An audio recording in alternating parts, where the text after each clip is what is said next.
황금 덩어리를 찾기는 누구에게나 기회는 오지 않아요. 근데 보편적으로 오는 기회는 어디를 통해서 오느냐? M7 같은 주식을 사는 데서 온다. 그러면 안정적으로는 M7 주식을 사지만 내가 조금 더 적극적이려면 M7이 어떤 기업을 앞으로 인수합병하겠느냐? 제가 볼 때 AI 기술이나 메모리 반도체, 비메모리 반도체 기술은 앞으로 이제 경쟁이 본격적으로 시작될 가능성이 높다. 자, 그러면 이제 로봇이나 드론이나 바이오, 양자 컴퓨터는 어떤 관계가 있느냐?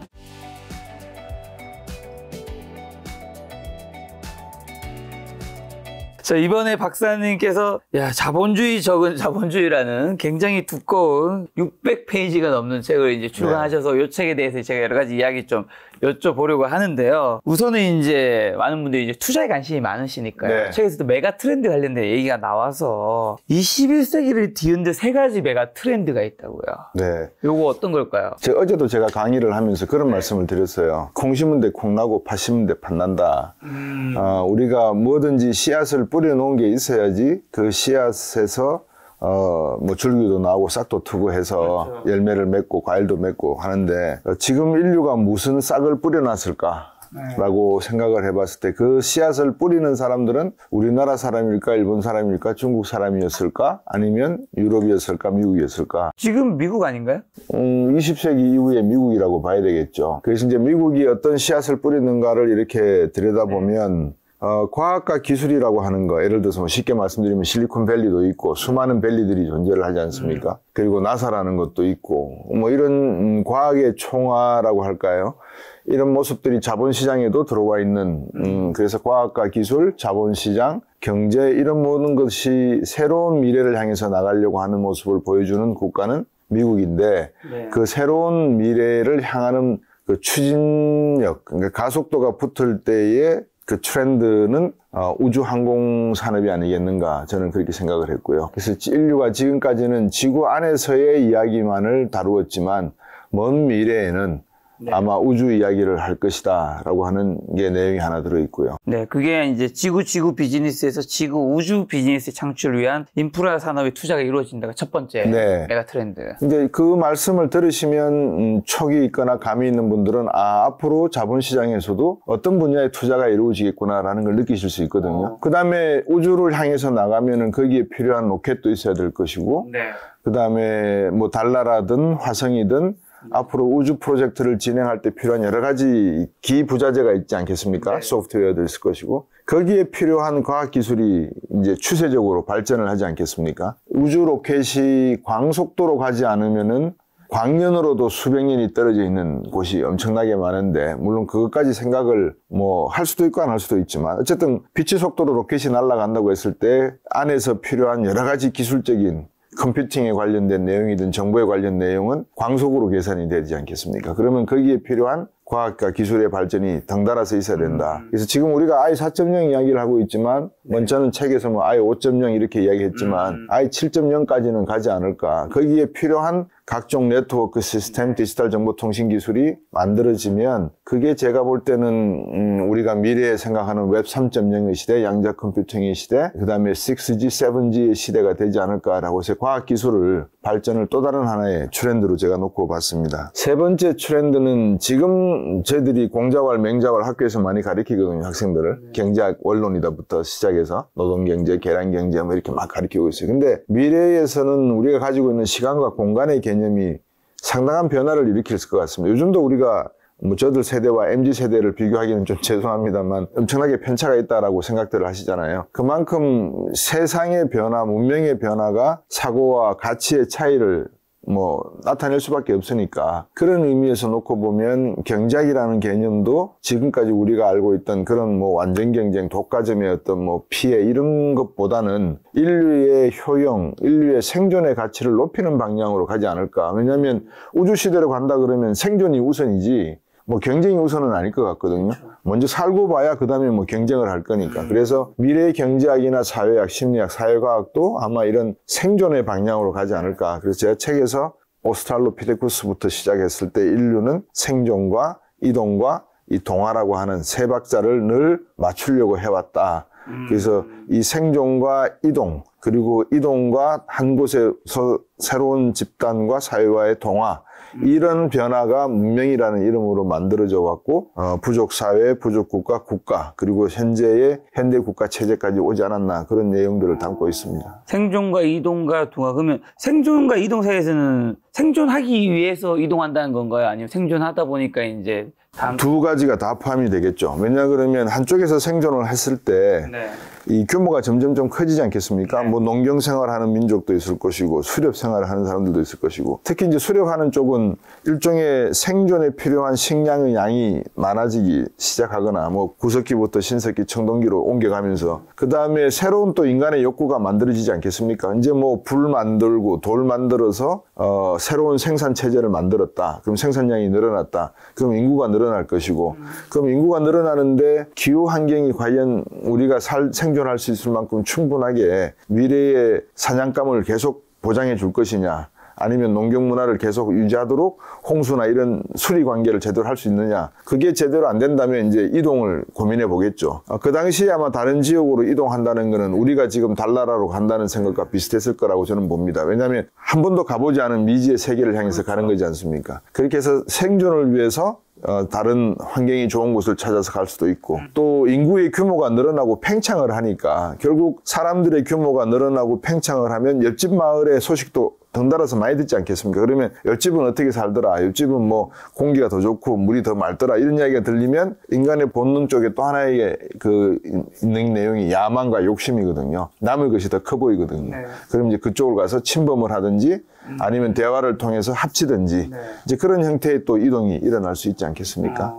지금 인간이 지구에서 이제 우주로 가는 것도 그런 현상 중 하나인 건데 근데 지금의 AI가 우주 항공의 비즈니스를 위한 시작이라고요? 네. 그래서 방금 말씀드렸지만 인공지능이라고 하는 개념이 사람이 광속으로 날아가는 그런 로켓 안에서 토론도 하고 대화도 하고 할 수 있는 부분이 있겠죠. 뭐 우리가 스타트rek이나 이런 영화를 보면 1960년대 만들어진 영화입니다. TV 드라마입니다. 스타트rek이. 그러니까 미국이라고 하는 국가는 1960년대에 우리가 한참 경제개발 도상에 있을 때 우주 시대를 생각하는 상상하는 스타트rek이라고 하는 영화를 만들었고 그런 영화를 만드는 과정 속에서 이온의 변화, 그러니까 이온의 이동이죠. 사람 몸을 모든 원소를 분리해서 다른 행성으로 보내서 거기서 어떤 탐사 활동할 수 있는 그런 내용을 만들었는데 AI가 왜 우주 시대의 중요한 그 툴이냐면 사람들이 우주 비행선 안에서 대화할 수 있는 내용이 있겠지만 그래도 광속이라고 하는 그 속도, 시간 개념이 바뀌지 않습니까? 그런 빠르게 결정해야 될 필요성이 있는 내용을 가지고 인간이 결정하는 것보다 컴퓨터로 결정하게 하도록 하는 게 더 빠를 수가 있을 것 같다. 그러니까 지금 날아가는 속도가 뭐 외부 저항이 어떻다 이런 판단 모든 것들이 지금은 센서로 작동이 되는데 그런 센서의 기능이 훨씬 더 앞서갈 시대쯤이 돼야지만 결국 우주 시대가 되지 않겠는가. 그런 의미에서 제가 보기에는 AI라고 하는 것은 우리가 지금 단순히 뭐 챗GPT를 통해서 한국말 지금 곽수종 박사가 이야기하는 거를 중국어로 동시 통역해봐. 이 정도의 수준이지만 미래는 제 뇌세포가 생각하는 어떤 감성, 지각의 내용도 선제적으로 우리가 보통 타이핑 하다 보면은 웬만한 글자는 미리 나와 있지 않습니까? 그죠? 감사까지 치면은 감사합니다, 감사하겠습니다 이렇게 나오지 않습니까? 그런 기능까지도 펼쳐질 가능성이 있다. 그래서 그런 AI 시대는 지금 우리는 단순히 뭐 번역, 뭐 생성형 GPT 정도, AI 정도만 이해를 하고 있지만 미래는 우주 시대를 대비한 하나의 과학 기술의 인프라인 것 같다. 저는 그렇게 보여집니다. 지구 우주 시대의 서막은 2050년 이후에 시작된다고요? 2050년쯤 되면은 AI에 대한 기본적인 인프라 데이터 센터라든지 인류의 어떤 문명적 진화가 일단은 디지털 정보 통신 기술이라고 하는 단계가 1단계는 끝날 것 같습니다. 그 근거로는 이미 에론 머스크가 생각하고 있는 스타트rek이라든지 스페이스X 산업의 우주항공국과의 연계된 사업에 진행되는 속도를 이렇게 비춰보면 제가 길게 설명을 드릴 수는 없습니다만 일단 달이라고 하는 전초기지, 전진기지라고 해야 되겠죠. 전진기지의 어떤 건설에 대한 결정은 아마 그때쯤이면 나오지 않을까. 그 많은 분들이 또 뜬구름 잡는 이야기 한다 하실 수 있을지도 모르는데 에론 머스크한테 물었어요. 당신 화성에 가면 물이 필요하고 공기도 바꿔야 되는데 물이 없지 않냐. 그리고 화성까지 가는 연료 어떡하냐. 그러니까 에론 머스크가 이제 이렇게 우리 김 작가님하고 대화하듯이 이렇게 이야기하면서 사회자에게 달나라 남극에 보니까 그 지하에 빙하가 많더라. 그 얼음 깨면 열을 가열하면 뭐가 나오지? 그렇지. 수소와 산소가 나오지. 그럼 수소를 땡겨가지고 수소 에너지를 사용할 수 있을 것 같아. 그럼 수소 에너지를 충전을 해서 달나라에서 화성으로 출발하는 거야. 그럼 화성에 가면 당신이 말한 대로 지금 물도 없고 공기도 희박 없다. 그럼 이거를 빨리 물을 만들고 생명이 만들려면 할 수 있는 방법이 어떻게 해줄까? 빨리 해줄까? 느리게 해줄까? 이렇게 물어요. 그러니까 사회자가 빠르게 하는 방법이 뭐지? 그러니까 간단해. 뭡니까? 그러니까 하이드로닉 아토믹 밤, 수소폭탄을 한 3개 정도 북극에 떨어뜨리면 폭파시키면 화성 북극에 있는 빙하가 녹아서 물이 된다는 거예요.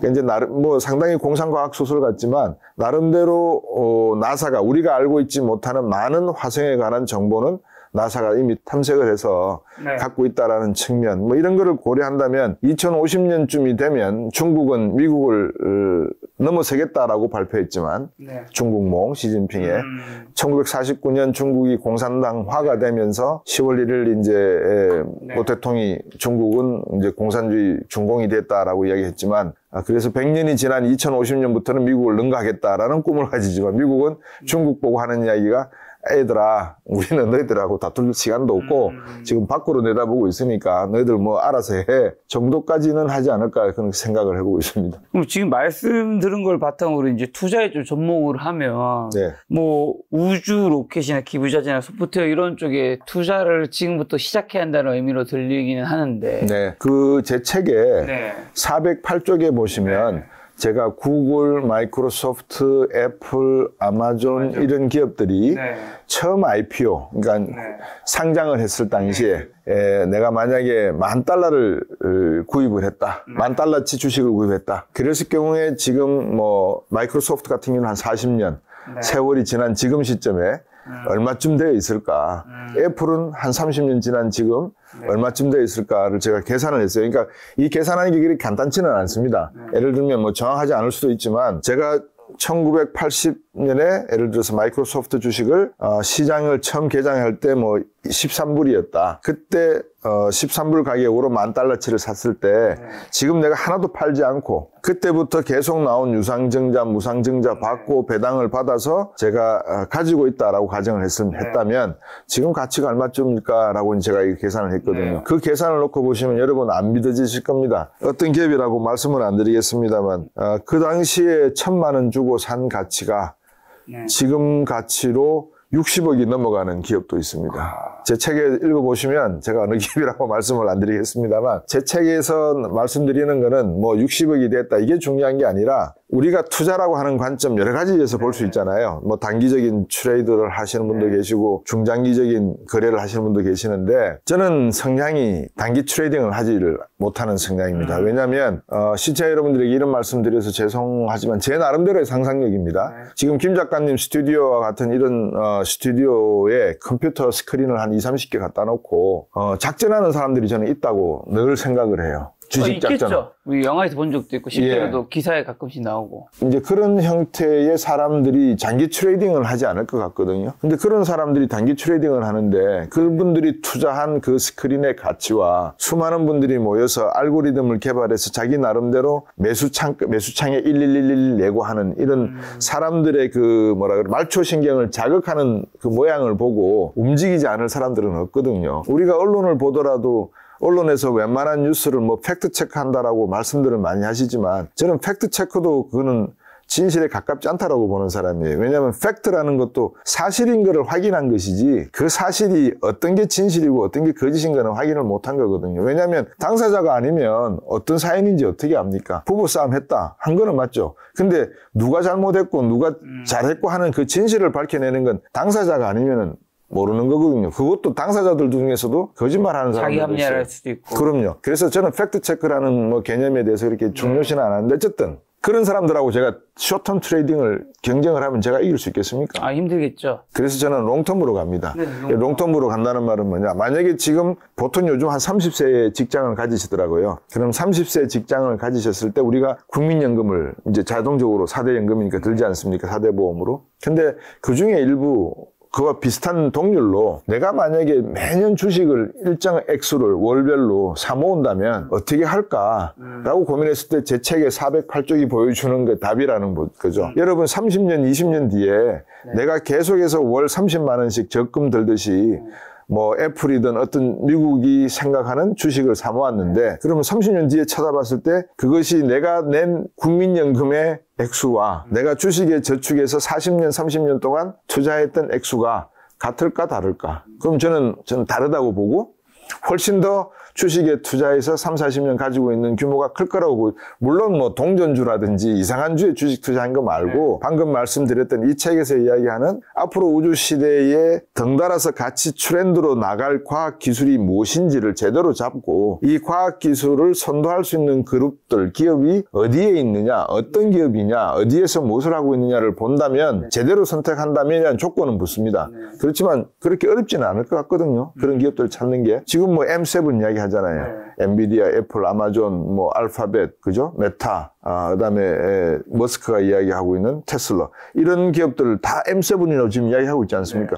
이런 기업들이 AI가 꼭지점에 있다면 이런 M7들은 중간 피라미드의 중간 단계거든요. 플랫폼을 만들어서 AI의 기능을 직접 활성화시키는 사람들이니까. 근데 요 AI의 꼭지점에 있는 AI의 중간 단계에 있는 피라미드의 M7 기업 구조를 가지고 있는 기업들에게 만약에 제가 지금부터 30만 원씩 계속 월로 투자를 한다. 적금 들듯이. 그랬을 경우에 이게 미래의 3, 40년 뒤에는 얼마만큼 가치가 되어 있을까?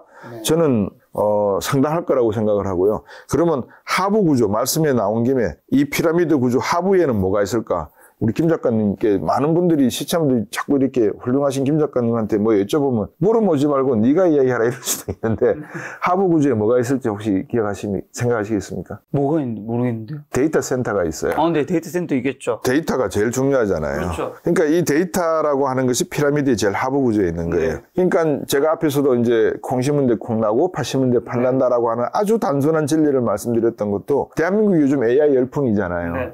누구나 뭐 AI의 책도 요즘 AI 책이 많이 나와요. 근데 제가 여쭤보고 싶은 그거예요. 데이터 센터에 있냐는 거예요. 씨앗을 뿌려놨어야 될 거 아니에요.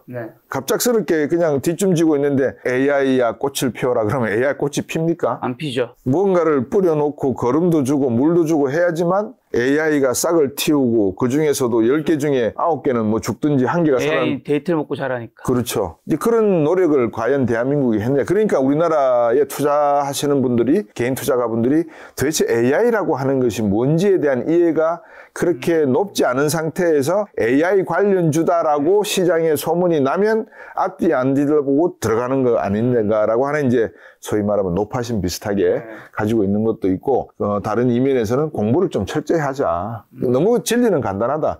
콩 심은 데 콩나고 팥 심은 데 팥난데 대한민국이 AI 투자한 적 없다 지금까지. 데이터 센터가 필요한데 각종 저는 지금 KB금융에 이사를 지냈던 한 여성분하고 제 방송에서 대화를 하다가 놀랐어요. KB금융 같은 곳에서는 금융 데이터를 상당히 중요시한다 그러더라고요. 왜냐하면 금융 데이터에 대부분 AI에 관련된 데이터가 많이 들어가거든요. 그러니까 그런 중요성을 이미 인지하고 계신다 그러면 우리 국민들이 머리가 좋잖아요. 스마트하고 인텔리전트한데 그런 국민들이 저는 충분히 AI 쪽에 방향성을 가질 수 있는 M7에 비견되는 어떤 플랫폼을 가질 수 있을 것이다. 그거를 잡아내는 역할을 우리 기업이 해야 된다. 그래서 삼성이 메모리 반도체를 가지고 있지만 다른 기업이든 누가 기업이 나와서 뭐 스타트업도 괜찮고 벤처도 나와서 AI의 중간 단계의 역할을 할 수 있는 그런 기업을 창업하거나 꽃을 피우도록 정부가 리딩을 하고 학교가 인재를 만들어내고 하는 그런 작업을 좀 했으면 좋겠다는 생각입니다. 그러면 이제 제가 박사님 여쭤봐야 되는 게 지금 일단 현재 기준으로는 그러면 한국 AI에 투자를 해야 된다면 한국과 미국에서는 미국에 투자해야 한다라는 이야기로 들리는데 맞나요? 네, 저는 뭐 제 개인적인 강연에서도 그렇고 방송에서도 그렇고 한국 기업에겐 투자할 생각이 없다라고 그냥 대놓고 이야기를 해버려요. 왜냐하면 한 기업이 제가 $10,000를 투자를 해놨더니 지금 그게 얼마냐면 65억이에요. 비트코인 2013년도에 만약에 2008년도 아니고 2013년도에 제가 $10,000치를 사면 여기 책에 들어있습니다. 지금 가치가 얼마냐면 수십억이에요. 20억이 넘어요. 예. 한 개도 안 팔고 그냥 그대로 가지고 있다고 치면 그렇죠. 해킹도 안 당하고 가지고 있다면 그러니까 이제 질문이 나오는 거죠. 이거를 한국 시장에 투자하는 게 맞나 미국 시장에 투자하는 게 맞나. 그러니까 리스크 안전적인 자산을 지킨다는 안전적인 관점과 내가 투자했던 돈이 그만한 투자적 가치를 발현할 수 있는 기회 확률이 한국 시장이 많을까 미국 시장이 많을까 중국 시장이 많을까 베트남 시장이 많을까 일본 시장이 많을까를 고민하다 보면 결국 답은 미국밖에 없더라는 거죠. 그래서 저는 서학개미 제가 이런 말씀들을 드리고 한 다음에 서학개미들이 많이 늘으셨어요. 근데 지금도 저보고 한국 증시 투자할래 미국 증시 투자할래 그러면 저는 한국 증시는 쳐다도 안 볼 것 같습니다. 제가 뭐 한국을 싫어서가 아니고 철저하게 투자자적 관점에서 나의 개인적 투자의 인센티브와 모티베이션을 극대화시키려고 한다면 너 어디다 투자할래? 그러면 저는 미국까지 한국에는 1원도 투자할 생각이 없습니다. 자, 그럼 두 번째 이어지는 거는 지금 아까 전에 M7 말씀해 주신 것들 네. 뭐 애플, 아마존, 구글, MS, 뭐 테슬라 등등이 포함되어 있는데 이런 지금 글로벌 빅테크 종목에 투자하자는 얘기신 건가요? 아니면 지금 중소형 그 AI 이제 우주 관련된 것들을 지금 예전에 애플, 아마존, 구글, MS가 상장할 때 네. 그때 $10,000에 투자할 때 60억이 된 것처럼 네. 그런 걸 찾자는 건지 예. 아니면 플러스 거기 나가서 사실은 이제는 자본이 있는 기업들이 더 큰 투자를 할 수 있고 그러니까 더 큰 것들을 먹게 되잖아요. 네, 그렇죠. 그러니까 작은 기업들이 올라가기도 쉽지 않으니까 네. 그냥 빅테크들이 더 앞으로도 계속 빅테크가 될 테니까 역시 지금은 이미 커져서 빅테크인 건가요? 역시 김 작가님이 질문이 예리하시네요. 제가 이제 이런 거는 다 구체적으로 말씀을 안 드리는데 아주 좋은 질문을 주셔가지고 할 수 없이 제가 또 답을 드려야 될 것 같아요. 물론 방금 주신 질문이 간단한 질문이다라고 생각하실 수 있는데 시청해보니 상당히 좀 영어로 표현해서 죄송합니다만 델리킷한 질문입니다. 다시 말씀드리면 민감한 질문이다 이 말입니다. M7 지금 말씀드린 M7이 망할 가능성은 저는 매우 작다고 봅니다. 그렇죠. 거의 없겠죠. 예. 근데 이 기업들이 지금의 가치보다 앞으로 3, 40년 뒤에 수십 배, 수백 배 할 가능성보다는 스타트업과 벤처기업, 또 다른 MS와 아마존과 애플 같은 기업들이 어딘가에는 스탠포드든 버클리든 뭐 예일이든 하버드든 MIT든 칼텍이든 꾸물떡꾸물떡거리고 있을 거라고 저는 보여지거든요. 그렇죠. 근데 그거는 찾기가 우리로서는 어렵잖아요. 못 찾죠. 근데 최근에 뉴스를 들으셨는지 모르겠습니다만 레이방 아시죠? 레이방. 레이방? 안경, 선글라스, 레이방 안경. 네. 유명하잖아요. 네네. 이 기업을 주식을 5%가 메타가 인수를 했어요. 왜 인수했을까요? 왜 VR, 뭐 AR 이런 쪽인가요? 그렇죠. 레이방이 개발한 메타버스와 관련된 기술에 메타가 앞으로 얘들을 인수를 하면 우리가 상당히 다른 기술, 우리의 데이터를 이용해서 메타는 데이터를 가지고 있으니까요. 새로운 어떤 메타버스의 세상을 열 수 있겠구나라는 의미에서 지난주에 5%의 주식을 매입을 했어요. 그리고 최근에 구글이 또 어떤 기업을 제가 어떤 기업이라고 말씀 안 드리는 이유는 찾아보시라고. 예. 그냥 저희들이 막 이야기하는 데서 생걸로 로우 피쉬로 드시는 것도 좋은데 여러분께서 직접 한번 찾아보시는 것도 기억이 오래 남으시니까 좀 교만한 말씀일 수도 있지만 구글이 최근에 또 한 기업을 이렇게 살짝 건드리고 있어요. W로 시작되는 기업이에요. 근데 이 기업은 또 스타트업이에요. 벤처고. 그러니까 미국의 자본시장을 보시면 좋은 말씀이신 게 중소 벤처 스타트업 기업들이 이렇게 자랄 수 있는 토양들이 만들어져 있어요. 이 밭은. 그 다음에 이 밭은 이렇게 물 주고 기름 비료주고 하면 이렇게 쑥쑥쑥 올라와요. 그런데 여기 오른쪽에 있던 밭에 있는 주인들이 가끔 와다 이렇게 한번 둘러봐요. 여기 어떤 가지가 있나 오이가 있나 이번 철에는 오이 냉채국을 먹고 싶은데 오이가 좀 다른 형태 없나 이런 식으로 쳐다본단 말이에요. 그러다가 저 특이한 작물인데 저거 어떤 작물이지? 설명을 들어봐요. 그리고 그 설명이 괜찮으면 그 종자 좀 우리가 가져올 수 있겠나 라고 물어요. 그러면 이 사람은 이게 이제 팔 수 있겠구나. 그러면 종자값을 비싸게 부르지 않겠어요? 싸게는 안 부를 거예요. 그러니까 무지한 농부일 경우에는 그냥 드릴게요 이럴 수도 있지만 웬만한 미국에서 자본시장에서 그렇게 무지한 분들 없어 비싸게 부르겠죠? 그럼 이제 인수를 하겠죠. 그러면 이 기업의 주식이 이 기업으로 넘어가는 거잖아요. 인수합병을 하게 되면 100대 1이든 20대 1이든 주식으로 인수할 경우도 있고 현금으로 인수할 경우도 있고 그러면 이 기업의 비상장 주주들은 그 돈을 받아서 현금화 시키거나 아니면 이 기업 주식으로 변환시키거나 할 수 있는 가능성이 있잖아요. 그래서 미국 같은 경우에는 그렇게 가는 것 같아요. 작은 벤처 스타트업을 찾기는 우리로서는 현지에 있지 않으니까 현지 사람들도 찾기 어려운데 그렇지만 미국에서 그 비즈니스에 속한 사람들은 대충 다 알아요. 어떤 기업들이 뭐 하고 있다는 거. 맞아요. M7 같은 회사들이 투자를 하고 있는 그럼요. 그런 회사를 우리가 가는 게 안전적이다. 그렇죠. 그래서 그렇게 만약에 된다면 그 기업은 잭팟 기업이지 않겠어요? 터질 확률이 있겠죠. 터지죠. 이제 그런 기업들이 저는 최근에 이제 하나씩 둘씩 나오지 않을까 그런 생각이 들어서 앞에서 말씀드린 우주 항공 산업이라고 하면 로켓 하나에 들어가는 부품 소재가 뭐 30만 개 이상이다. 그러면 그 30만 개를 생산하는 기업들은 적어도 한 1000개, 2000개는 되지 않겠는가. 거기에 필요한 광학 기술, 센서 기술, 금속 뭐 융합 기술 여러 가지 기술들이 있지 않겠습니까?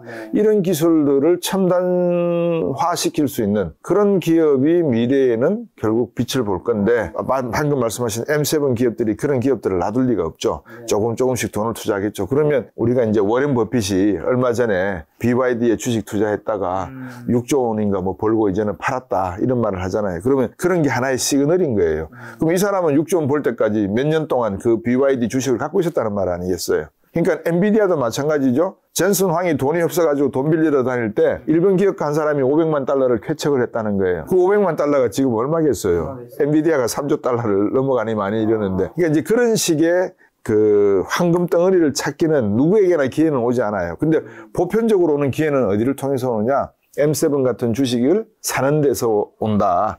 그러면 안정적으로는 M7 주식을 사지만 내가 조금 더 도전적이고 적극적이려면 M7이 어떤 기업을 앞으로 인수합병하겠느냐를 찾아다니다 보면 그 기업이 나오지 않겠냐. 잘 모르겠으면 M7 사고 조금 더 공부하고 이제 베팅할 거면 이제 M7이 투자한 회사 중에 좀 자기가 찾아봐서 잘 요약해 주셨습니다. 조금씩 그렇게 투자하면 된다는 건데 오늘 말씀 들으면 AI도 앞으로 가는 빅 트렌드 그다음에 우주항공이고 하면 M7에서도 많은 분들이 그럼 테슬라인데? 이렇게 생각하실 것 같은데. 그렇죠. 그러니까 방금 또 좋은 지적을 하셨는데 M7에서 AI 꼭지점에 가는 요 M7 중간 그룹들 중에서 탑은 테슬라예요. 제가 보기에는. 우리가 그냥 전기 자동차에만 집중하고 계시지만 스페이스X 산업이 어떤 건지 아시잖아요. 우주 궤도 4,000km 이상 상공에 인공위성을 뭐 4,000개인가요? 4만 개 정도를 띄우겠다. 지구를 감아버린다는 말이거든요. 그러면 앞으로 모든 정보통신 사업은 테슬라가 가지고 있는 인공위성을 통해서만 이루어질 수가 있는 거죠. 그럼 여기에 모이는 데이터가 얼마겠습니까, 대체? 그리고 여러분 샌드박스 같은 그 메타버스나 NFT 이야기를 들으실 때 샌드박스 이야기를 많이 들으셨을 건데 샌드박스에서 부동산 사업을 하거든요. 그 파는 거 보셨어요? 1cm, 1cm, 원바이원 정사각형 부지를 팔아요. 땅을 팔아요. 그러니까 앞으로는 우주에 만약에 스페이스X 산업이 제대로 활성화된다면 지구 궤도의 란지튜드, 레티튜드, 경도, 위도 정도는 1cm, 1cm, 세로 가로 세로 그런 형태의 바둑판 형태로 갈라질 것이다. 그래서 많은 것들이 바뀔 것 같아요. 제가 보기에는. 네. 자, 그리고 일각에서는 그런 얘기도 이제 하시잖아요. 엔비디아, 요즘에 AI 빅테크 종목들이 좀 단기적으로 조금 조정을 겪다 보니까 엔비디아 꺾이면 또 AI 열풍도 끝난다라는 얘기도 있잖아요. 그런 의견은 좀 어떻게 보세요? 그 제 책에 그림에 어떤 그림이 있냐 그러면 제가 1900년부터 2010년 넘어까지 다우지수 연평균치를 이렇게 보여드린 그림이 하나 있어요.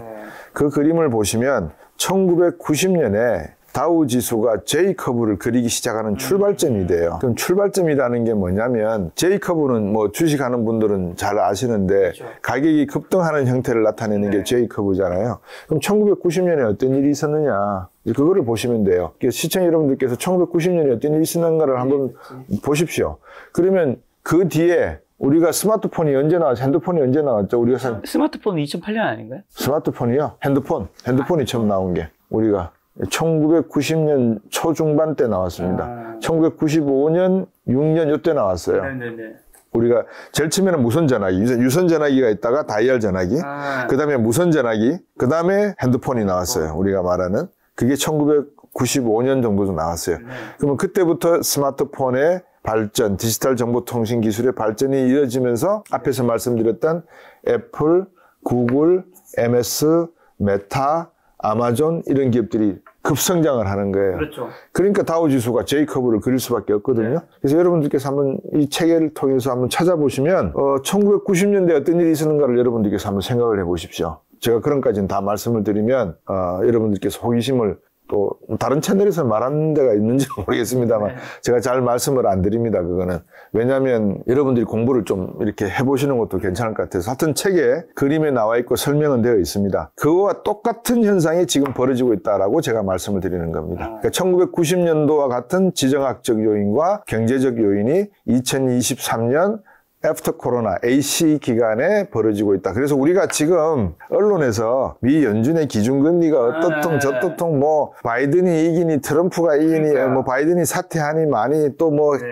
카멜라 해리스가 이기니 뭐 지니 이런 이야기들 하시는데 그거는 여러분들이 전혀 관심 가지실 필요가 없습니다. 여러분들이 만약에 돈 버는 데 관심이 있으시다면 방금 제가 말씀드린 것만 보시고 미국이 지금 무슨 일을 하고 있느냐 이거를 제대로 이해하시면 저는 그게 정답이라고 보거든요. 그 그림을 보시면 1990년부터 J커브거든요. 여기서부터 이렇게 올라가요. 근데 그 J커브를 보시면 에이 안 올라갔는데 라고 하시면 안 됩니다. 왜냐하면 1998년 아시아 외환위기 그리고 2008년 서프라임 경제위기 2020년부터 코로나 위기 이럴 때 주가가 출렁거리는 거는 그건 자연적인 현상이에요. 그렇죠. 그리고 그거를 예측한 사람은 없습니다. 뭐 루비니 교수가 닥터 둠이었다 뭐 그러는데 그냥 그 시기에 맞았다? 그 시기에 맞았다. 저는 그렇게 치면은 저도 뭐 맞춘 게 한두 가지가 아니에요. 외환위기 난다고 해서 대한민국 교수직 버리고 미국 가서 공무원 시작했고요. 97년부터. 2006년부터 서프라임 위기 난다고 삼성에다가 계속 보고서 올렸고요. 2008년도 서프라임 위기 났고요. 그리고 2013년부터 팬데믹 같은 질병이 난다라고 계속 이야기했고요. 근데 아무도 안 믿으시잖아요. 그래서 저는 그런 예측과 전망 같은 걸 이제 말할 필요가 없다라고 생각을 해요. 이제 안 할 거예요. 근데 저번에도 그랬어요. 바이든이 100% 사퇴할 거다. 2주 전부터. 제가 그랬거든요. 그거는 미국의 문화와 패턴을 어느 정도 읽어야지만 가능한 이야기거든요. 그러면 제가 또 무슨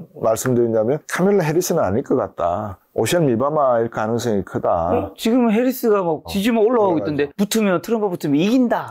오늘 짠 뉴스로도 2%포인트 오차 범위 내에서 이기는 걸로 나왔죠. 그러니까 카멜라 해리스가 이제 낸시 펠로시로부터 지지를 받고 많은 민주당 원불로 고위직으로부터 지지를 받기 시작했어요. 그래서 이건 내가 예측이 틀렸구나. 근데 제가 왜 그 예측을 했냐면 6월 달에 독일 모 잡지에서 미셸 오바마가 아마 선출될 가능성이 있다. 민주당 대선 경선에서 좀 더 컨벤션 효과를 노려서 선출될 가능성이 있다. 이제 그런 이야기를 했기 때문에 제가 느끼기에는 미셸 오바마 쪽으로 좀 기울었는데 그거는 제가 예측이 틀릴 수도 있다고 봐야 되겠죠. 지금 미국 대선 얘기해 주셔서 누가 될 거라고 보시나요? 많은 분들은 트럼프의 그 피격 사건을 보면서 이건 역사상에 이거 신이 도와주는 거 그 사진은 이제 역대급이다면서 여기서 뒤집어지기 진짜 쉽지 않다 많이 김 작가님한테 한번 죄송한데 여쭤봐도 될까요? 김 작가님 지금 이렇게 오시면서 개인적인 어떤 역사의 질곡이 있었지 않겠습니까? 그렇죠. 그 가운데서 암살범이 총을 쏘지는 않았지만 나름대로 뭐 오토바이를 타다가 미끄러져서 생명의 위험을 느낀 적이 있다거나 그런 경험이 있었을까요? 네네, 있겠죠. 있겠죠. 많은 분들이 그런 경험이 있을 거라고 봅니다. 그래서 물론 저격범이 총을 쏴서 트럼프가 길을 뚫고 지나갔다고 해서 그게 뭐 신의 가호다라고 해석할 수도 있겠지만 모든 사람들도 다 그런 신의 가호를 입고 사는 게 일반적인 겁니다. 왜 제가 이런 말씀을 드리냐면 트럼프는 돼서도 안 되고 될 수도 없고 될 가능성도 없다. 제가 누누이 말씀드리는 많은 게 분들은 지금 트럼프가 당선이 거의 확실하다고 얘기하시면 훨씬 많긴 하거든요. 네, 저는 2024년 1월 달 K본부에서 신년 특집 방송할 때부터 그런 말씀을 드렸습니다. 그때 말씀드렸던 거는 세 가지 요인이죠. 하나는 바이든이 만약에 부통령을 제대로 쓴다면 1월 달에 말씀드린 내용입니다. 바이든이 유고시에 이 사람이면 충분히 바이든을 대체할 수 있겠다라고 하는 믿음이 가는 부통령이 된다면 두 번째, 미국 일반 중산층과 일반 시민들의 의식 수준, 지식 수준은 트럼프와 같은 약간 크레이지한 대통령을 선호할 그런 사람들이 아닌 것 같다. 미국의 국민성이 그렇다. 라고 그 믿음을 제가 이야기했고요. 세 번째 이야기는 바이든 대통령이 만약에 대통령이 된다면 이거는 어떤 역사의 부정이다. 그래서 이거는 역사의 필연 과정 속에서 뭐 3차 대전이 됐건 어떤 게 됐건 뭔가 일어나야 될 필연성을 갖고 있다면 제가 거기에 대해서 한번 생각을 해보겠지만 비록 독일도 우파, 프랑스도 우파, 이탈리아도 우파가 판치는 세상이 되고 있지만 그런 세상에서 트럼프가 할 수 있는 게 파시즘 제국주의 외에는 뭐 할 수 있을까? 과연 보호무역을 할 수 있을까? 이런 생각을 하면서 저는 세 가지 원인에 의해서 아니라고 봤고요. 지금 만약에 왜 트럼프가 아니냐라고 보면 해리스가 위상도 없던 부통령 아니에요? 해리스 바이든 대통령 해리스 이름 들어보셨어요? 아니, 못 들어봤죠. 근데 갑자기 바이든이 손들고 이 사람입니다 라고 지지를 해주고 그러니까. 일주일 딱 지나고 나니까 갑자기 설문조사 해봤는데 2%포인트 오차범위 내에서 트럼프를 앞서고 있다? 네. 그만큼 미국 시민들과 세계에서 바라보는 미국의 리더십은 트럼프는 아니다는 거예요. 그게 민심이잖아요. 민심은 천심인데 예? 그 천심을 이길 수 있는 게 뭐 도사가 나타나서 뭐 천심을 거스릴 수가 있다고 생각하십니까? 네. 저는 그건 불가능하다고 봅니다. 자, 그럼 다시 처음 주제에 돌아와서, 그리고 또 책에서 21세기에 큰 돈 벌고 싶으면 어떤 주식 사야 되는지에 대해서는 아까 전에 우주항공과 AI 반도체 얘기해 주셨고, 근데 책에 또 바이오라든가 양자 컴퓨터 들어가고, 또 다른 방송에서는 로봇이라든가 드론 사업도 얘기하시던데, 네. 요 네 가지는 좋게 보시는 건가요? 그렇죠. 왜냐하면 이제 AI 열풍, 아까 엔비디아 말씀도 여쭤주셨는데 제가 또 3000% 잠깐 빠졌었는데, 엔비디아 같은 기업들이 저는 조금은 이렇게 지각 변동이 있을 수 있는 파트예요. 네. 이쪽 파트는. 왜냐하면 반도체 파트라는 게 인텔도 있고 마이크로소프트 테크놀로지도 있고 뭐 많은 기업들이 존재를 하지만 엔비디아의 GPU가 유일한 게 될까? 이건 저는 아니라고. 왜냐하면 이게 돈 된다 그러면 달리 들거든요, 사람들이. 예를 들면 또 뭐가 있었죠? 최근에 비트코인이 있었잖아요. 네. 비트코인 돈 되니까는 수많은 알트코인들이 나왔잖아요.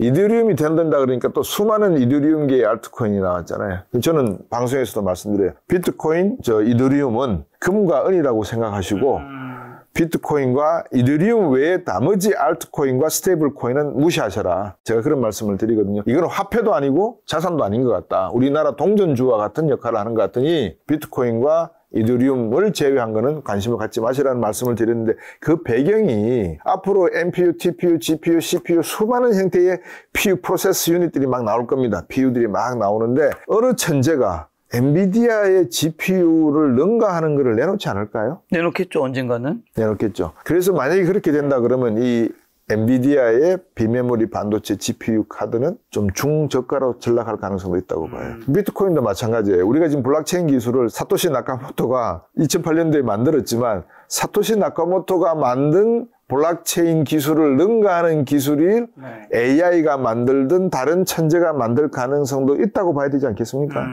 그렇다 그러면 제가 볼 때 AI 기술이나 메모리 반도체, 비메모리 반도체 기술은 앞으로 이제 경쟁이 본격적으로 시작될 가능성이 높다.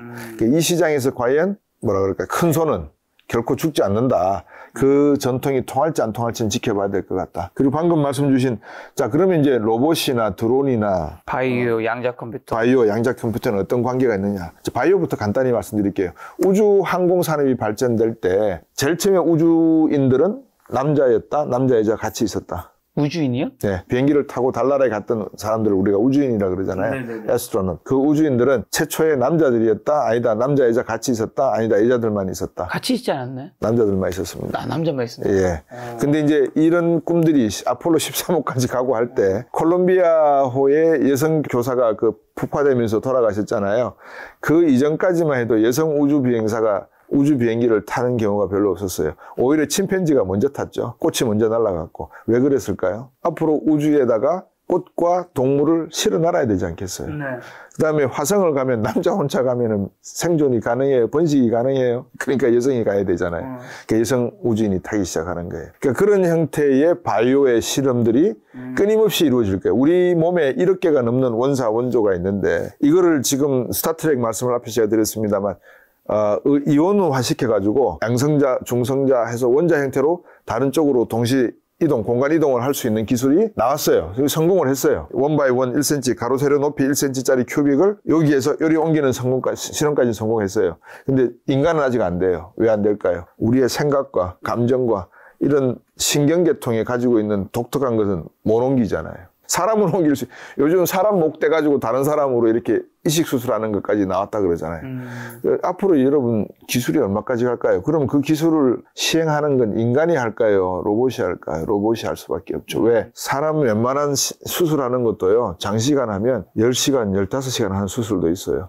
근데 사람이 하는 것보다 하나의 스테레오 타입된 로봇이 하는 수술이 더 안전할 수도 있다고 생각합니다. 그 다음에 우주선 타고 날아가는데 그 의료기기를 만지는 게 사람이 하는 것도 중요하겠지만 결국 로봇이 해야 되지 않을까요? 그리고 뭐 노동 생산성 이런 측면에서도 로봇이 중요하고 그다음에 드론 말씀이 나왔는데 드론은 지구 4,000km 상공 이상에 4만 개 내지 4,600개의 인공위성이 돈다. 그러면 지금보다 GPS 시스템이 훨씬 더 정교하겠죠. 지금 GPS 시스템 가지고 드론 탄다 그러면 무인 드론 탄다, 택배 드론 만든다. 제가 볼 때 한 3분의 2 이상은 공중에서 다 부딪혀가지고 중간에 배송 안 되고 다 없어질 거예요. 센서가 제대로 정교하지가 않으니까. 그 다음에 광속의 단위로 날아다녀도 스쳐 지나갈 수 있을 정도의 정교함이 있어야 되지 않나요? KTX를 타고 달리시는데 올라가는 상행선과 하행선의 그 간격이 적어도 한 50m 간격은 나거든요. 그렇죠. 그게 만약에 여러분 1cm 간격으로 좁혀진다고 생각해 보세요. 정교하지 않으면 어려울걸요? 그래서 제가 말씀드린 앞으로의 센서 기술, 로봇 기술, 드론 기술, 바이오 기술 이런 기술이 동시다발적으로 발전되지 않으면 운주항공 산업의 발전은 없다. 다시 말하면 AI 산업의 궁극적인 목적은 우주항공에 있다. 저는 그렇게 보는 거죠. 혹시 기후변화랑 초고령화도 이런 트렌드도 투자 전략에 미친 영향이 좀 있을까요? 경제하는 사람이 뭐 기후변화 일까지 말씀드리면 또 다른 분들이 혐하실 것 같아서 조심스럽긴 한데 기후변화는 그래요. 제 이야기가 아니고 2014년부터 제가 계속 강조했던 이야기가 빌 게이츠 멜린다 재단에서 네.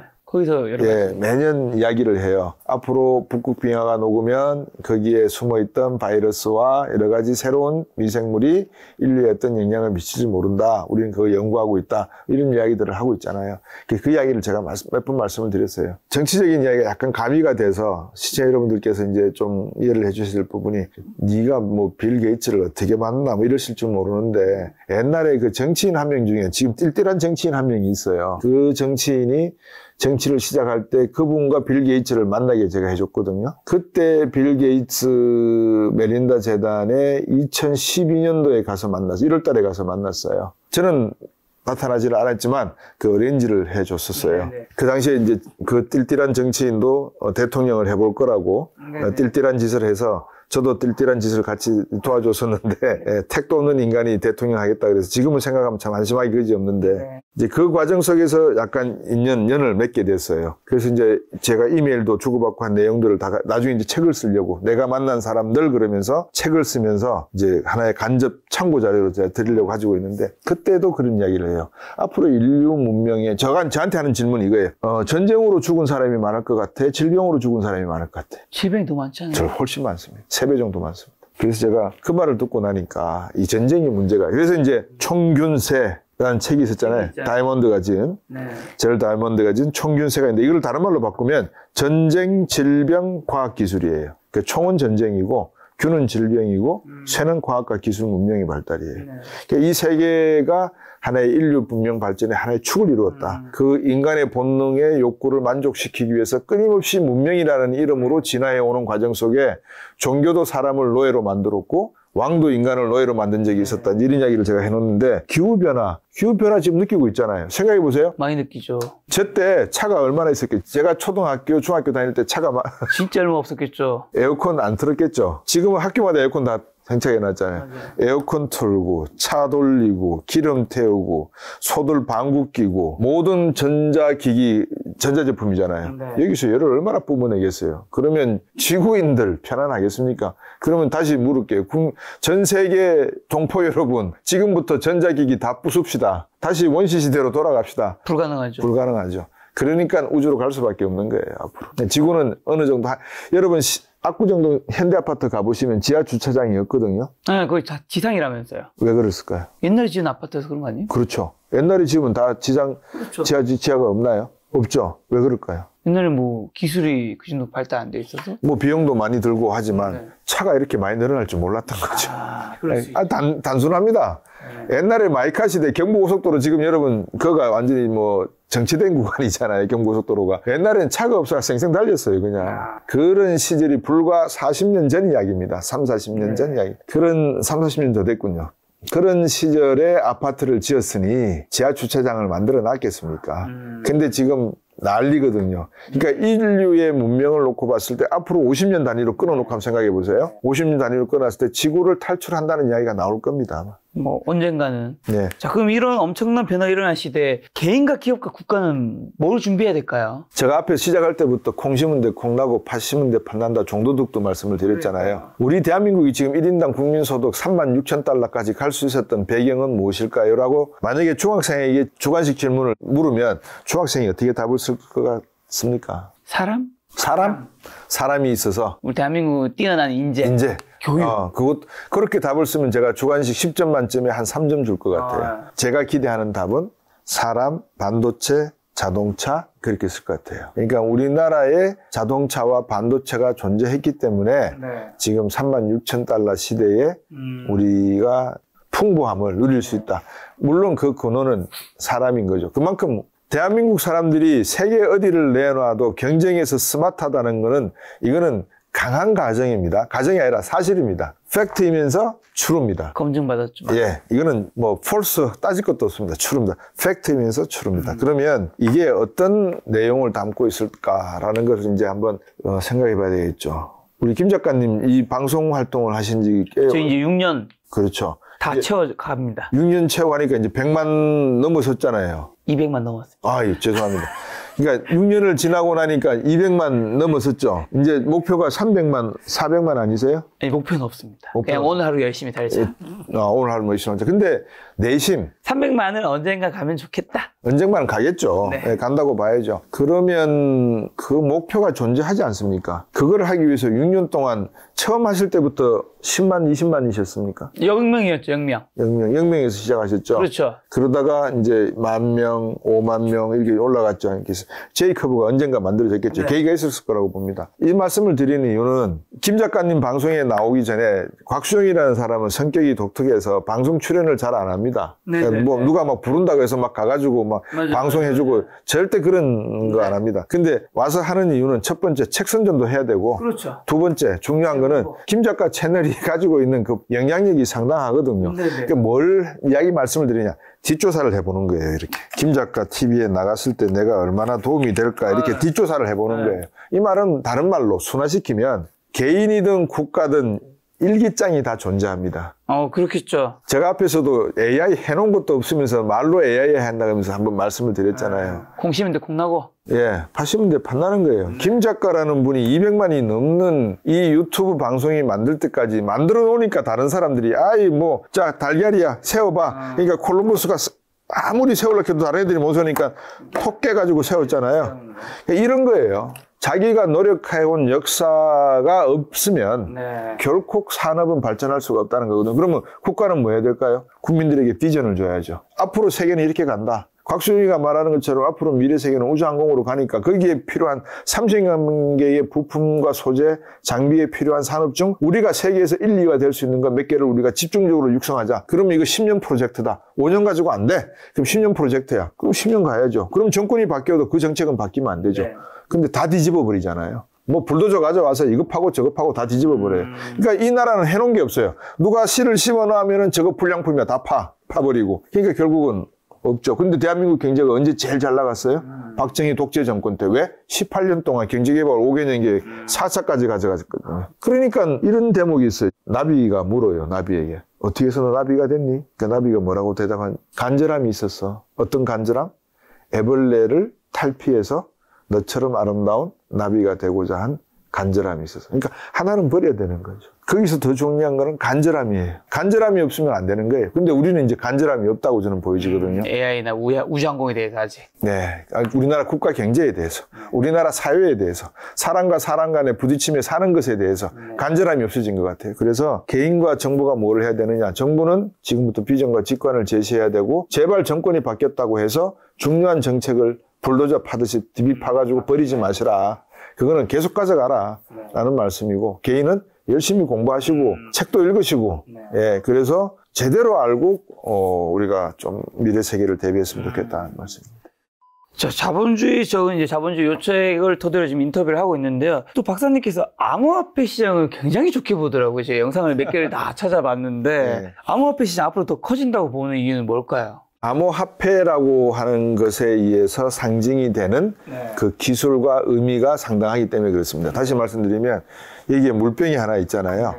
그러면 사막에 가면 이 물병의 가치는 엄청나게 비싸죠. 엄청나겠죠. 그죠? 뭐, 저, 개울가 근처에 가면 이 물병은 있으나 마나한 거겠죠. 근데 지금 비트코인이나 이런 암호화폐, 제가 말씀드리는 암호화폐는 비트코인과 이더리움만을 말씀드립니다. 네. 다른 알트코인과 스테이블 코인은 저는 말씀드리지 않습니다. 이거는 여기에는 엄청난, 영어로 표현하면 컨스피러시라든지, 폴저리라든지 사기, 스킴 같은 내용들이 들어있을 수 있기 때문에 비트코인과 이더리움을 제외한 알트코인, 스테이블 코인은 저에게는 논외. 저는 관심도 없습니다. 점차 대부분 것들은 많이 사라진다고 또 생각하시겠네요. 네. 수많은 사람들이 알트코인을 만들어내서 그거를 팔고 그걸로 수억을 챙기고 감옥에 가봐야 뭐 한 3년, 2년 살다가 나와서 그 부를 누리는 그런 세상을 저는 여러분에게 설명드릴 이유도 없고 설명드리고 싶지도 않고 말씀드리지도 않고 근데 왜 당신은 비트와 이더리움을 그렇게 이야기하느냐 말씀드렸잖아요. 이 물이 사막에 가면 비싸다니까요.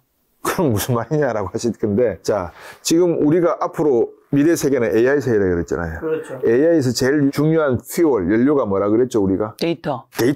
그럼 데이터가 오가는 과정 속에서 키드내핑 당하거나 히치하이킹 당하거나 해킹 당하거나 디스토트 왜곡 당하거나 할 수가 있다 없다? 있죠. 있죠. 그거를 방지하는 기술이 필요하지 않겠습니까? 네. 그게 블록체인인가요? 그렇죠. 그게 블록체인이죠. 네. 지금. 그러니까 그 블록체인 알고리즘을 제가 사토시 나카모토가 처음으로 만들어서 코인이라는 이름을 붙여갖고 내보냈기 때문에 화폐라는 단어를 가지는데 저는 이건 화폐는 아니고 자산으로서의 유용성 가지고 있다. 어떤 자산? 기술 자산. 어떤 기술 자산? 과거에 우리가 말하면 이 보드다. 이게 하나의 기술로 만들어진 보드다. 이게 내 자산이다. 사무용품이다. 그래서 자산으로 등록이 됐지만 기술은 뭐죠? 지적재산권이잖아요. 소프트웨어와 도스로 프로그램을 짜보셨는지 모르겠는데 도스로 프로그램을 짜보면 오픈소스면은 그게 전부 다 누구나 다 공유할 수 있도록 다 열어줍니다. 근데 제가 만약에 독특하게 사토시 나카모토처럼 비트코인 같은 블록체인 기술을 이용해서 내 정보를 보장하겠다, 보관하겠다, 비밀화시키겠다, 아무한테도 안 주겠다, 정부 너도 보지 마 이런 식으로 철저하게 보안을 유지하는 프로그램을 짰다 그러면 디지털 기술이잖아요. 그죠? 그거는 이런 볼펜같이 눈에 보이지는 않지만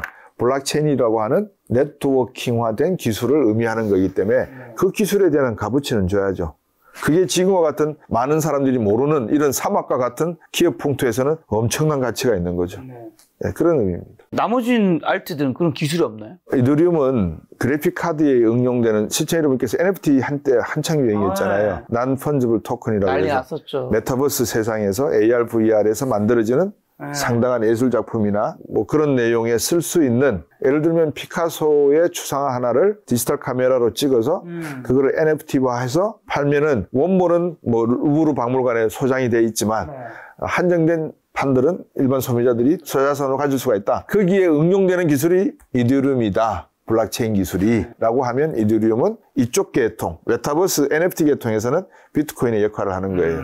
그래서 이 두 가지는 저는 오케이. 자, 그러면 방금 질문하신 다른 알트코인은 왜? 제가 잘 몰라요. 왜냐? 비트코인을 가지고 디지털 기술이라는 건 이런 거잖아요. 지금 우리 김 작가님이 저한테 이렇게 하나 오늘 대화할 Q&A를 적어주셨는데 이거 2장 만드신다고 계속 타이프 똑같이 안 하셨잖아요. 원본 만드시고 난 다음에 그 다음에 프린트 인쇄 2개 하라면 2개 바로 하죠. 그렇죠. 제가 그럼 비트코인을 하나 만들어냈어요. 알고리즘 40개로 된 해시캐시를 만들어냈어요. 여기. 네. 그러면 이거 찍어내 그러면 컴퓨터는 찍어낸다 못 찍어낸다. 카피 페이스트 할 수 있다. 하죠. 왜 못해요.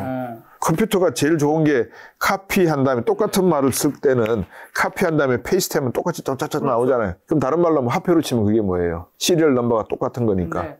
위조지폐잖아요. 그렇죠. 위조지폐는 안 되죠. 안 되잖아요. 그러니까 비트코인에서 카피, 페이스트한 것을 위조지폐가 맞느냐 아니냐를 구분하는 역할을 과거에 은행이 해줬어요. 돈을 받고. 근데 그 기능마저도 사토시 나카모토는 이거는 바람직한 게 아니다. 은행이 왜 거기에 들어오느냐. 이거는 탈중앙화된 거고 무조건 P2P다 이거는. 그런 식으로 만들어놨는데 중간에 누가 들어왔단 말이에요. 네.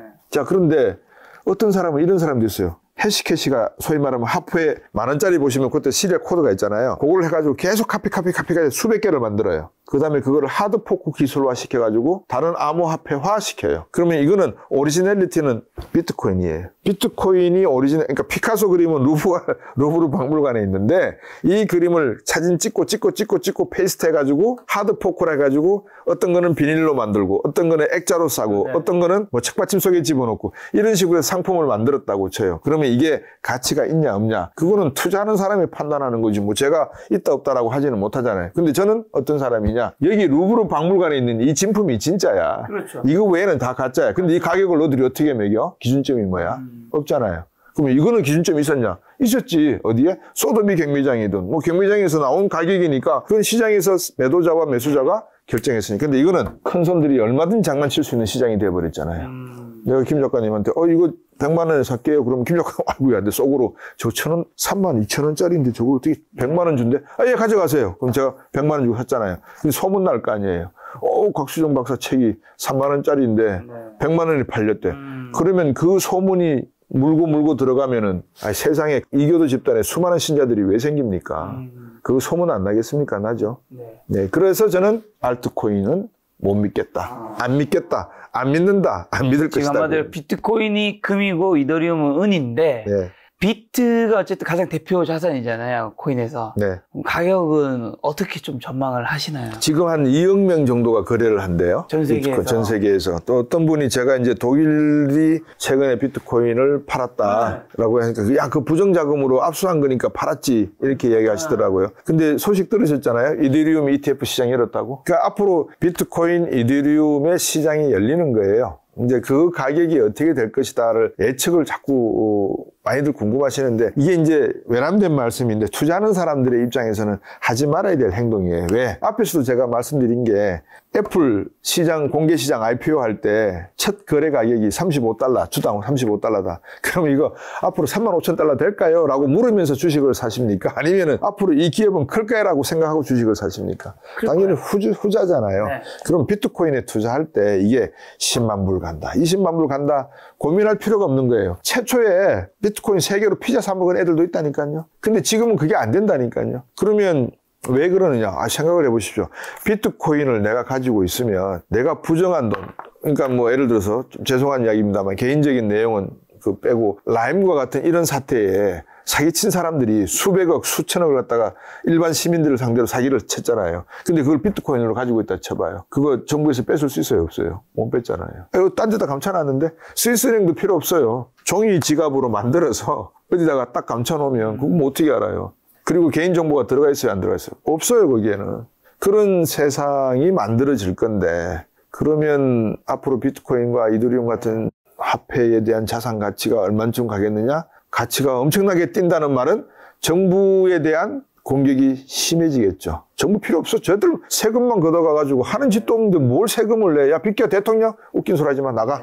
우리가 다 스스로 할 거야. 누가? 기업이 중심이 되어서 AI 세계가 사법도 만들고 입법도 하고 거래도 하고 총괄지휘하는 체계로 나가면 인류는 존재할까 말까라고 한 것이 1984년 터미네이터의 출발부터 터미네이터의 종착점입니다. 제네시스라고 하는 인공지능이 미래에서 온 터미네이터가 부수기 위한 목적이었던 거죠. 이제 뭐 제가 지나치게 상상적인 말씀을 드리는지 모르는데 그만큼 비트코인 가격이 얼만큼 될까를 걱정하지 마시고 저 같으면 비트코인, 엔비디아, M7 같은 기업에게는 월 10만 원씩 분산 투자를 하든 아니면 그 중에 하나를 골라서 30만 원이면 30만 원 매년 적금을 들겠다. 이 말씀은 제가 확실하게 드리겠습니다. 가격이 조정이 오든 그럴 때는 계속 모아가는 시기. 그럼요. 디에버리징의 기회로 삼으십시오. 근데 또 비트코인, 이더리움 이런 거는 데이 트레이딩 하면 안 되신다고 말씀하시더라고요. 앞에서도 데이 트레이딩 하는 사람들은 직업을 가진 사람들입니다.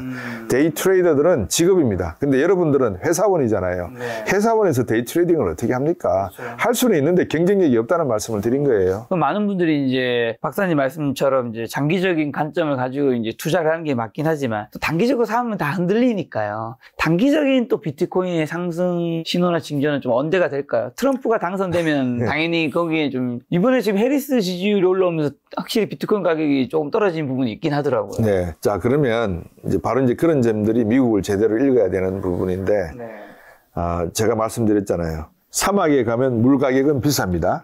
근데 그 사막이 모하비 사막이냐, 사하라 사막이냐, 캘리포니아의 죽음의 계곡에 있는 사막이냐, 종류가 틀리겠죠. 근데 똑같은 거는 사막이라는 거죠. 사막에서는 물이 필요해요.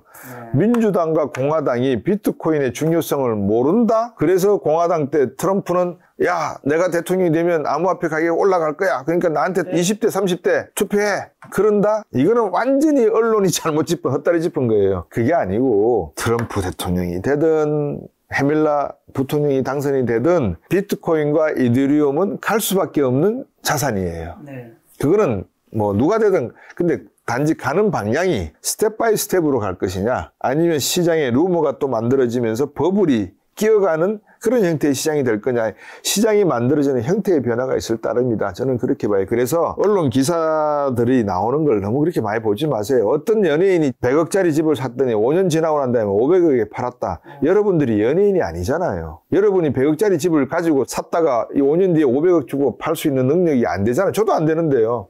그 말씀은 뭐냐면 자꾸 언론 방송에서 나오는 그 말초신경을 자극하는 뉴스를 듣고 거기에 혹해가지고 눈 시뻘겋게 데이 트레이딩 한다고 그러지 마시고 묻어놓고 묵은지가 될 때까지 기다리세요. 예. 중앙은행에서 발행한 CBDC는 어떻게 보시나요? 그거는 비트코인과 이제 경쟁을 할 건데 예, 저는 개인의 욕망이나 본능적 차원에서는 CBDC는 비트코인과 이더리움 체계에 뒤질 가능성이 크다라고 보여져요. 그러니까 자산의 의미로서는요. 그러니까 왜냐 그러면 CBDC가 만들어지면 이자를 뭐로 줘야 되죠? CBDC로 줘야죠. 뭐. 그러니까 비트코인이 합회가 된다면 이자를 비트코인으로 줘야 되듯이 CBDC가 법정 통화가 된다면, 디지털 통화가 된다면 CBDC로 대출받은 거는 CBDC로 이자를 줘야 되지 않겠어요? 그러니까 그런 형태의 경쟁이 이제 벌어질 건데 단점은 뭐예요? 중앙정부가 정보를 다 한다는 거예요. 제가 말씀드렸잖아요. 미래 세계는 제 정보를 알리고 싶지 않다니까요. 그게 탈중앙화. 예, 탈중앙하죠. 저는 시청자 여러분들께서 저한테 관심 가져주신 거는 감사한데 제 개인적인 사생활에 대해서 낱낱이 알고자 하는 것에 대해서는 별로 그렇게 감사할 일은 아닌 것 같아요. 예, 누구나 그렇잖아요. 동사무소 가도 뭐 주민등록번호 아무한테나 안 알려주잖아요. 옛날에는 알려줬어요. 제 군대 생활할 때만 해도 제가 수학이 들어가지고 제가 근무하던 부대 이름 대면서 저 어디인데요? 그 누구 저 주민등록 좀 주세요. 그러면 바로 팩스로 날라오고 그랬어요. 근데 지금은 그게 안 돼요. 세상이 그렇게 변하고 있는 것 같습니다. 자, 이번 책의 제목이 자본주의 적은 자본주의인데 그렇다면 자본주의란 뭐고 자본주의 적은 자본주의라는 제목이 의미하는 바는 좀 어떤 걸까요? 자본주의라고 우리가 이야기할 때 사회주의가 이제 반대편에 떠오르잖아요. 그렇죠. 그럼 자본주의는 뭔가라고 물으면 자본이 중심이 되는 사회? 자본을 중시하는 사회? 그러면 농업은 뭐고 상업은 뭐고 한때는 중상주의도 있었고요. 한때는 중농주의도 있었어요. 농업을 육성하자, 상업이 중요하다. 이제는 자본주의예요. 그럼 이 캐피탈리즘이라고 하는 것이 왜 갑자기 뜬금없이 나왔을까? 의미가 뭘까? 말 그대로 캐피탈리즘은 자본이 중요하다는 하나의 시장에서 자본이 중요하다는 그런 의미가 아닐까요? 그러면 자본가라는 사람은 누군가 봐야 되겠죠. 자본가의 역사는 어떻게 되는가? 그 역사를 봐야 되겠죠. 그럼 이 자본가는 인간인가 신인가? 당연히 인간이죠. 그럼 인간이면 공통적으로 가지고 있는 게 있죠. 본능이라는 게 존재하잖아요. 이성도 있고. 그러니까 그런 모든 그 자본주의라고 하는 그 덩어리 속에 동그란 결정체 속에 수많은 내용들이 포함되어 있는 것 같아요. 역사, 철학, 인문, 자연, 과학, 기술. 아까도 우리 김 작가님이 그런 말씀을 주셨는데 M7이 지금도 수많은 작은 스타트업과 벤처기업에게 투자하고 있을 거다 그러셨잖아요. 투자한다는 말은 뭐 한다는, 자본을 투자한다는 말씀이시잖아요. 돈을. 그럼 자본가잖아요, 걔들이. 그러면 걔들이 돈이 있으니까 투자도 하고, 언론사도 사고, 정치도 로비하고, 다 할 수 있잖아요. 그러면 자본주의 시대에 자본가가 중심인 사회가 되면 나머지 사람들은 자본의 노예가 되는 거 아닌가요? 많은 직장인들이 지금도 고민하는 게 사표를 써 마라 이거 아닌가요? 그렇죠. 그러면 자본가 시대에 자본가가 되기 위해서 어디다가 투자해? 이게 지금 관심이 있는 거잖아요. 네. 다들 자본가가 되고자 하는 것 같아요. 그렇죠. 근데 제가 드리는 말씀은 이 미국에서 서양에서 말하는 자본주의라고 하는 이 단어는 고대 그리스 로마 시대 때부터 그 이전 오스트랄로피테쿠스부터 시작해서 그 자본에 대한 역사가 축적 누적되어 오고 한때는 종교로 한때는 과학과 기술로 자본주의와 자본주의가들이 가지고 있던 탐욕과 욕망을 포장해온 그런 하나의 체제다라고 저는 생각을 해요. 그래서 잘 아시지만 식민지대 시대에는 포르투갈, 스페인 이런 남미를 침공할 때는 앞장을 누가 섰죠? 영화 보시면 신부님들 십자가 들고 행진하시잖아요.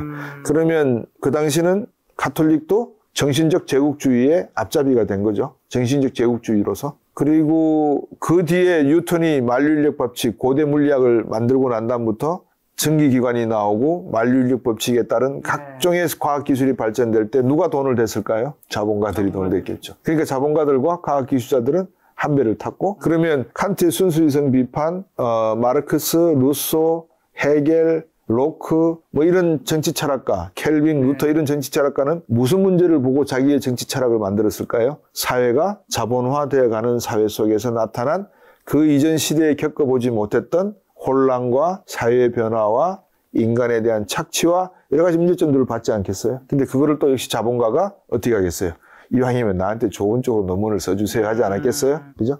네, 그래서는 아담 스미스의 국부론이 나온 게 1776년이고요. 미국 독립전쟁도 1776년입니다. 그런 생각에 자본주의라고 하는 것은 서구에서 만들어진 하나의 이즘인데, 이 이즘이 자본이라고 하는 것은 인간의 본능과 욕망을 대변하더라. 저한테 오늘 말씀하신 질문하신 중 많은 내용들이 투자를 해야 됩니까? 어디다 투자해야 됩니까? 무엇을 사야 됩니까? 앞으로 가격이 어떻게 됩니까? 이거를 물으셨잖아요. 김 작가 팁인데 저한테 물으신 질문은 인문 사회적인 내용보다는 뭘 사고 뭘 투자하고 어떻게 하면 돈 벌고 어떻게 해야지 잘 사느냐. 그게 인간의 본능이에요. 제가 나쁘다고 지금 말씀드리는 게 아니고 당연하다는 거예요. 요즘에 채널명 김주식 TV로 바꿔야 될까 생각 중입니다. 김주식이 아니고 김 AI로 바꾸세요. 농담이고요. 아니 잘하고 계시는데요. 뭐. 네. 제가 드리는 말씀은 그게요. 내가 가지고 있는 본능적 욕구나 탐욕을 감출 생각은 없다. 근데 그게 경제활동으로 하면 돈 많이 버는 게 장땡이더라, 쉽게 말하면. 그렇죠. 경제활동이니까요. 예. 그래서 자본주의라는 말이, 자, 나는 돈 많이 벌어서 장땡이야, 이렇게 표현하면 천박하잖아요. 그렇죠.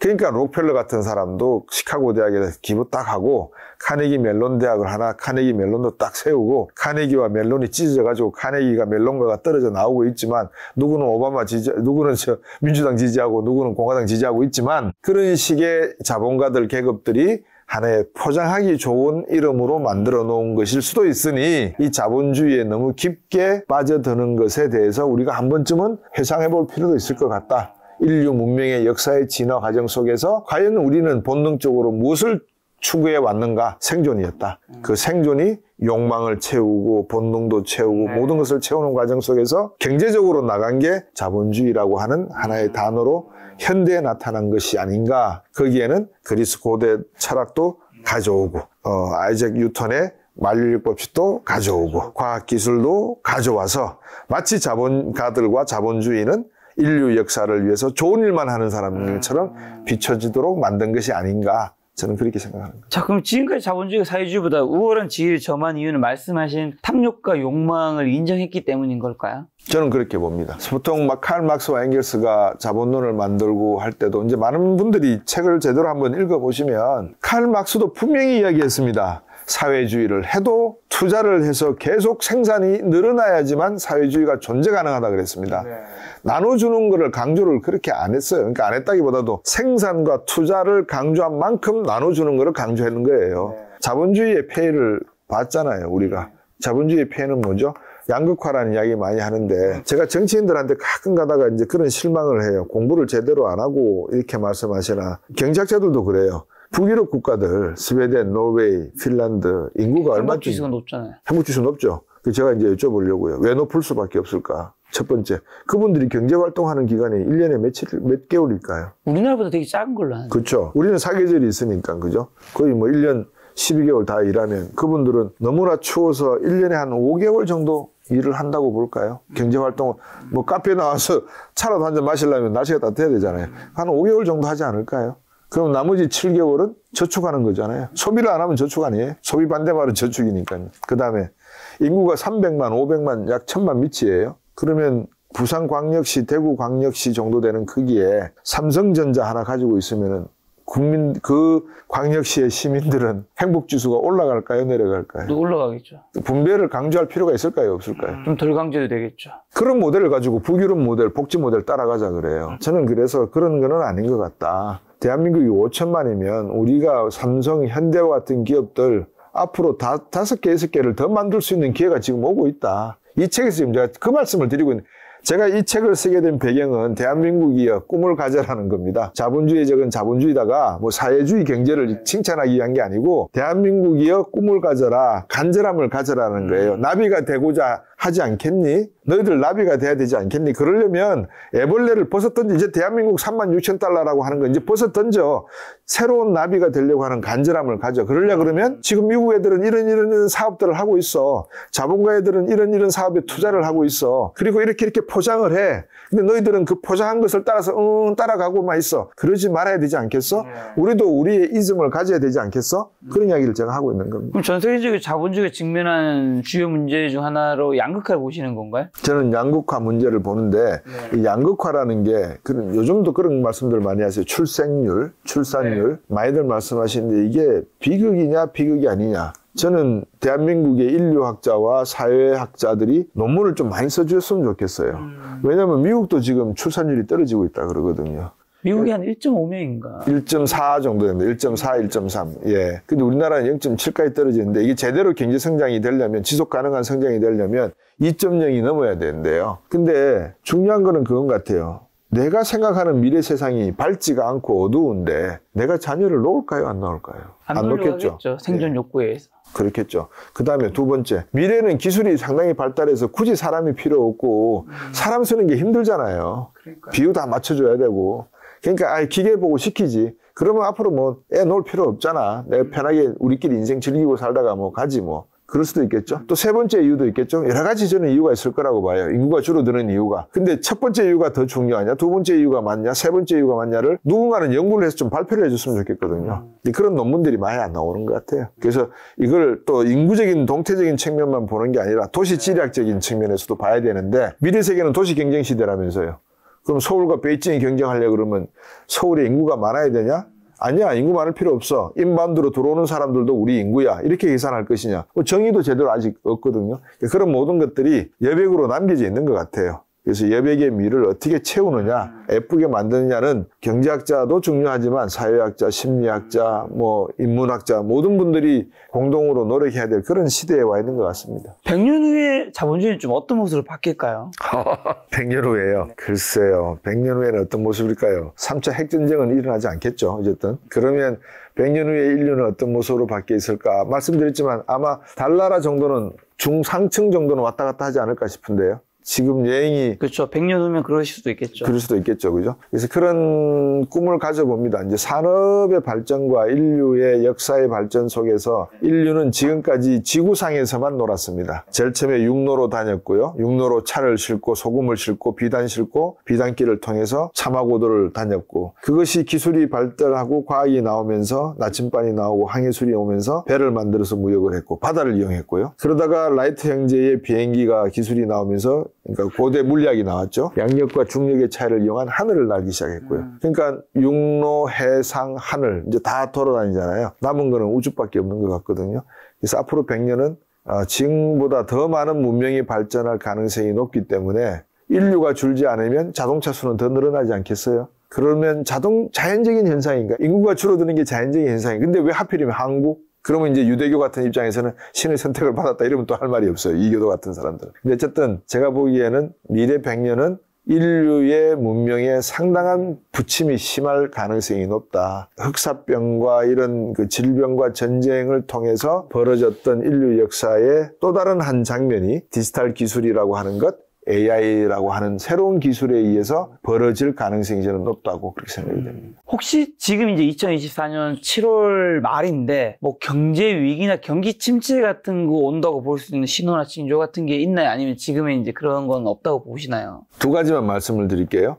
미국이 금리 정책을 변화시킨다 그러면 해리스가 될까 트럼프가 될까, 그러면 강한 달러를 놓고 환율이 강해질까 약해질까 이야기들을 막 해요. 중요한 건 일본을 보셔야 돼요. 일본의 엔화가 지금 160엔 뚫었거든요. 달러다. 그 다음에 중국 위안화는 7.2, 7.3 사이에 왔다 갔다 해요. 그러면 중국 경제가 지금 계속 어려워지고 있다는 게 월스트리트에서도 계속 내보내고 있어요. 11조 달러 이상의 부채가 있다. 그림자금융 부채가 있다. 이런 이야기들이 나오면 중국 경제는 3중전회에서 인정을 했잖아요. 경제가 안 좋다. 그럼 이게 계속 안 좋을까? 조금 안 좋을까? 근데 트럼프가 되건 미국 해리스가 대통령이 되건 중국 경제는 계속될 것이다. 관세 붙을 것이다. 그럼 중국은 수출을 더 하기 위해서 할 수 있는 방법은 뭐밖에 없다? 환율을 가치를 떨어뜨릴 수밖에 없다. 그러면 7.5엔, 7.6엔 갈 수도 있다. 네. 일본은 뭐 여러 가지 긴 이야기가 있습니다만 어쨌든 환율을 160엔 이상으로 계속 가져가려 할 것이다. 그러면 대한민국은 수출 경쟁력에서 생존하기 위해서는 130엔 가지고 생존 가능하다, 불가능하다? 불가능하다. 그럼 1,400엔 갈 것이냐? 할 수 없이 가야 된다. 그러면 물가는, 인플레이션은, 금리는 준비됐나? 잘하고 있었나? 지금까지 능력을 보여줬나? 네. 이 질문에 답을 하실 수 있으면 됩니다. 금리 정책이 바뀌는 게 오히려 더 위험하다는 의견이신 건가요? 저는 위험하다고 보는 거죠. 지금 금리 인하를 뭐 9월이든 11월이든 하게 되면 그게 오히려 위험한 신호일 수도 있다. 신호는 이미 왔어요. 신호는 방금 말씀하신 그 의미의 신호는 징조죠. 전조현상. 네. 전조현상은 대한민국에 왔습니다. 언제부터 왔느냐? 김영삼, 김대중, 노무현, 이명박, 박근혜, 문재인, 지금 대통령까지 8명인데 박근혜 대통령 탄핵당했으니까 2년 빼버리고 그럼 8명 40년, 38년이잖아요. 38년 동안 뿌려놓은 씨가 있습니까? 없습니까? 뭐든 있겠죠. 뭐든 있겠죠. 근데 다 죽은 씨 아니에요?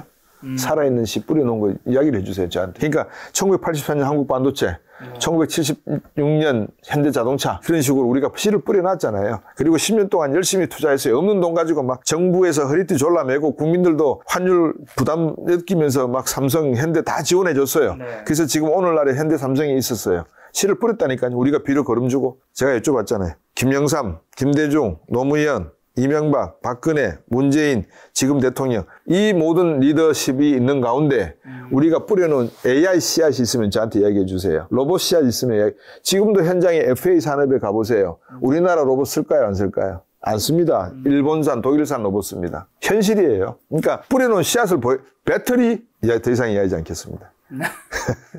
그런 뭔가 세계적인 경제 위기, 경기 침체가 올 시에 개인분들은 좀 자산 관리 어떻게 좀 대처하고 있어야 되는 걸까요? 제가 2009년부터 한 이야기예요. 네. 2009년도 하도 여러분들이 아마 이 책도 와 저렇게 두꺼우니까 가격이 비싸겠네. 비쌉니다. 예, 한 34,000원 정도 하죠. 48,000원. 48,000원이니까 아예 안 살래. 뭐 그거 사지 마십시오. 근데 안 사도 됩니다. 굳이 뭐 살 필요도 없습니다. 서점에 가셔서 아까 말씀드린 408쪽 사진 찍어 가십시오.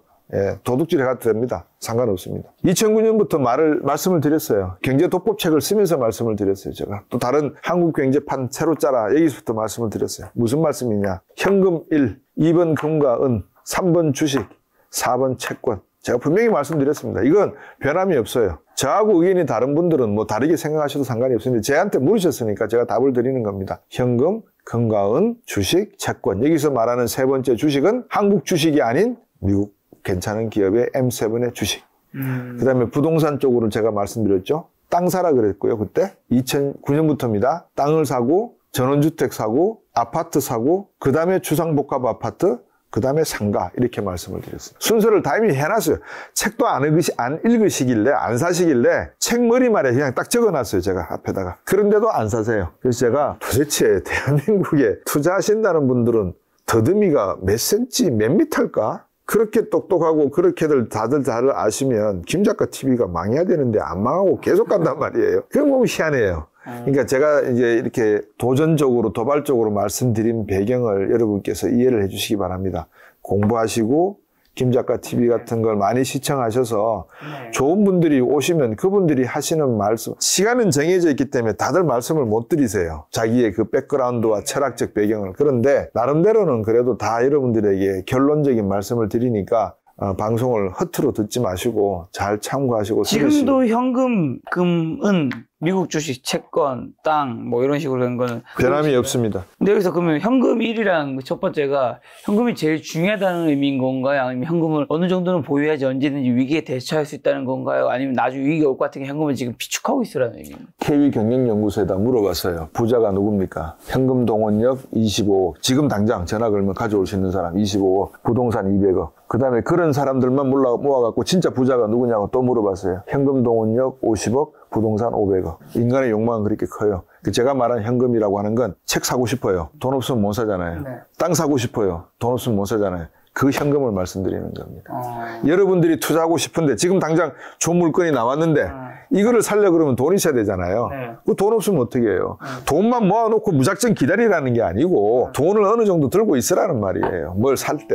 사고 싶을 때. 알겠습니다. 자, 그럼 마지막으로 한국이 좀 젊은 세대 분들에게 자본주의에 관련해서 해주고 싶은 뭐 여러 가지 투자 조언 한마디 있다면요. 첫 번째, 자본주의라고 하는 그 단어에 들어있는 역사와 철학과 인문과 교양, 거기엔 영화도 있고 소설도 있고 죄와 벌도 있고 다 들어있습니다. 젊은 분들께서 MZ세대 분들이든 책을 좀 보시고 거기서 직관이나 저자의 어떤 생각을 좀 알아주시면 좋겠다는 말씀을 첫 번째로 드리고요. 두 번째는 콩 심은 데 콩 나고 팥 심은 데 팥 나고 아니 땡 굴뚝에 연기 나지 않습니다. 옛날 어른들의 속담이 틀린 게 하나도 없습니다. 그래서 우리나라가 잘 될 거다 못 될 거다를 놓고 뭐 국수주의적인 반응이나 말초신경을 자극하는 이야기를 하는 거를 너무 그렇게 정치 편향적이고 대중 편향적인 포퓰리즘적이고 파시스적인 내용의 말초신경에 휩쓸리지 마십시오. 여러분들은 냉정하지 않습니까? 세 번째, 나비가 되는 꿈을 꾸시면 어떨까 싶습니다. 그러려면 대한민국 국민들은 저는 해외 생활을 해봤기 때문에 알거든요. 정말 훌륭하십니다. 그 훌륭한 인적 자원의 가치를 여러분들께서 스스로 개발하시고 스스로 시장을 개척해 나가시면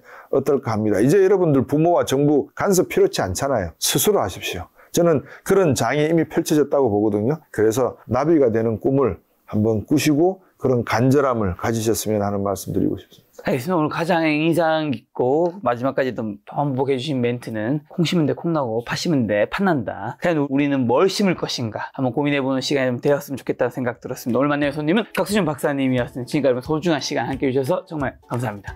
오늘도 김 작가였습니다. 고생 많으셨습니다. 네, 감사합니다.